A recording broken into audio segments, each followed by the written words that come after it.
जाते हैं। देखिए उनका एटीट्यूड, उनका जीवनचर्या कैसा है ये नहीं मालूम, लेकिन एक बार को चुन लिया गया तो उसी के साथ ही जाएगा।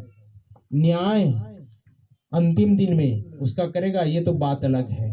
लेकिन हम इस बात को भली भांति जाने कि परमेश्वर का माध्यम, साधन इंसान ही है। हालेलुया। और भी कैसा इंसान, पवित्र क्या हुआ। तो इन छोटों में से किसी को तुच्छ न जानना, क्योंकि मैं तुमसे कहता हूं कि स्वर्ग में उनके दूत मेरे स्वर्गीय पिता का मुंह सदा देखते हैं। अगर आप इस वचन को संपूर्ण रीति समझना चाहते हैं तो आप जाइए भजन संहिता 34 अध्याय उसका 7 पद को पढ़ लीजिए। उसके बाद इब्रानियों की पत्री 1 अध्याय उसका 14 पद को पढ़ेंगे।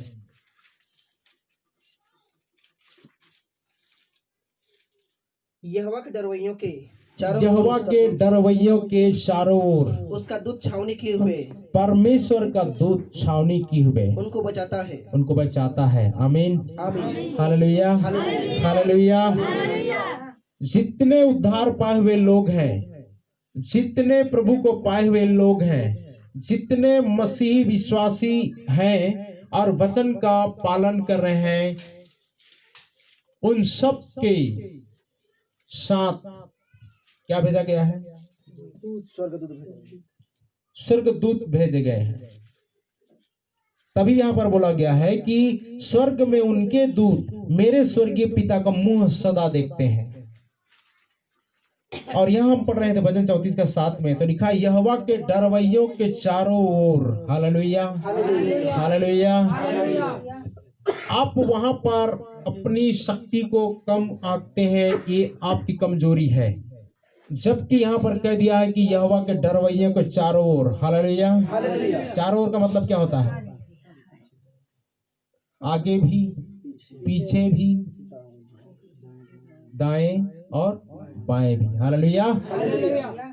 तो जब कभी वहां पर मनुष्य कुछ बातें करते हैं तो आप क्यों घबराते हैं? लिखा हुआ है यहोवा के डरवैयों के चारों ओर। किन किन ओर? अभी वो मान के चलो दिशा में, पूरब, पश्चिम, उत्तर, दक्षिण, सब दिशा में आपके चारों ओर कौन छावनी किया हुआ है? परमेश्वर। उनका दूत, परमेश्वर का दूत छावनी के हुए उनको बचाता है, लिखा है। Hallelujah, hallelujah. यहोवा का दूत उनके चारों ओर छावनी के हुए उनको बचाता है।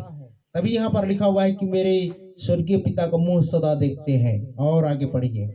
हो गया 7 पद कंप्लीट। इब्रानियों 1 अध्याय उसका 14 पद। इब्रानियों 1 अध्याय उसका 14 आयत को पढ़िए। क्या वे सब सेवा टहल करने वाली आत्माएं नहीं? क्या जिनको भेजा गया स्वर्ग से, क्या वे सेवा टहल करने वाली आत्माएं नहीं? जो उद्धार पाने के लिए, जो उद्धार पाने वालों के लिए सेवा करने को भेजी जाती है, सेवा करने को भेजी जाती है। ये लिखा है। हाँ। जितने उद्धार पाते हैं, जितने उद्धार पाते जाते हैं, उनको तो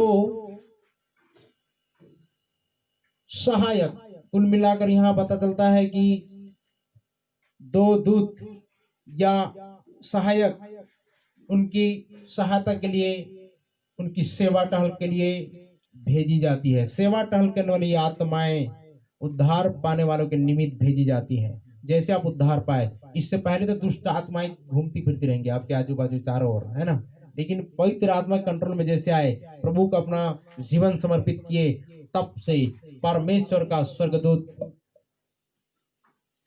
लिखा यहोवा के डरवैयों के चारों ओर। आप मतलब डरते हैं उस परमेश्वर को, भय मानते हैं, तब परमेश्वर आपके लिए उपाय करता है, प्रबंध करता है और चारों ओर अपने दूत को भेजकर छावनी बनाकर को रखता है। Hallelujah, hallelujah. जानबूझ करके आप जाओगे तो आपकी गलती होगी, लेकिन परमेश्वर हर प्रबंध कर रहा है आपके लिए, हर सुरक्षा आपको देता है। जितनी अधिक हो सके सेवा टहल करने वाली आत्मा भेजता है। जो उद्धार पाते जाते हैं, जो प्रभु के प्रिय बनते जाते हैं, उनके लिए ये अपना स्वर्गदूत भेजता है। ये लिखा है ना। 11 पद को पढ़िए वापस आकर, मत्ती 18 का।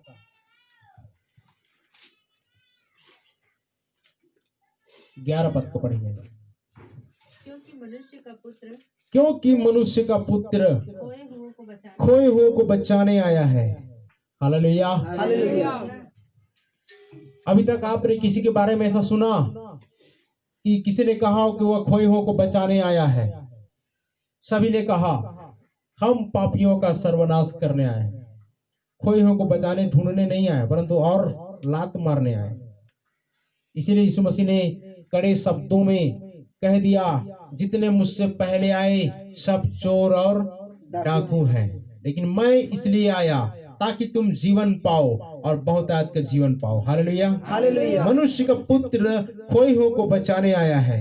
खोए हुए को बचाने आया है। और आगे, तुम क्या सोचते हो? तुम क्या सोचते हो? यदि किसी मनुष्य की यदि किसी मनुष्य की 100 भेड़ें हो 100 भेड़ें हो और उनमें से एक भटक जाए, और उनमें से एक भटक जाए, तो क्या वह 99 को छोड़कर 99 को छोड़कर और पहाड़ों पर जाकर उस भटकी हुई को न ढूंढेगा? उस भटकी को न ढूंढेगा? आप क्या समझते हैं? इसलिए उन्होंने कहा, दृष्टांत में ही बातें कर करके उनसे कहा, तुम क्या सोचते हो, तुम क्या समझते हो? यदि किसी मनुष्य की 100 भेड़ें हो, कितनी भेड़ें हो? 100 भेड़ें हो और 99 सही सलामत है, अगर 99 से एक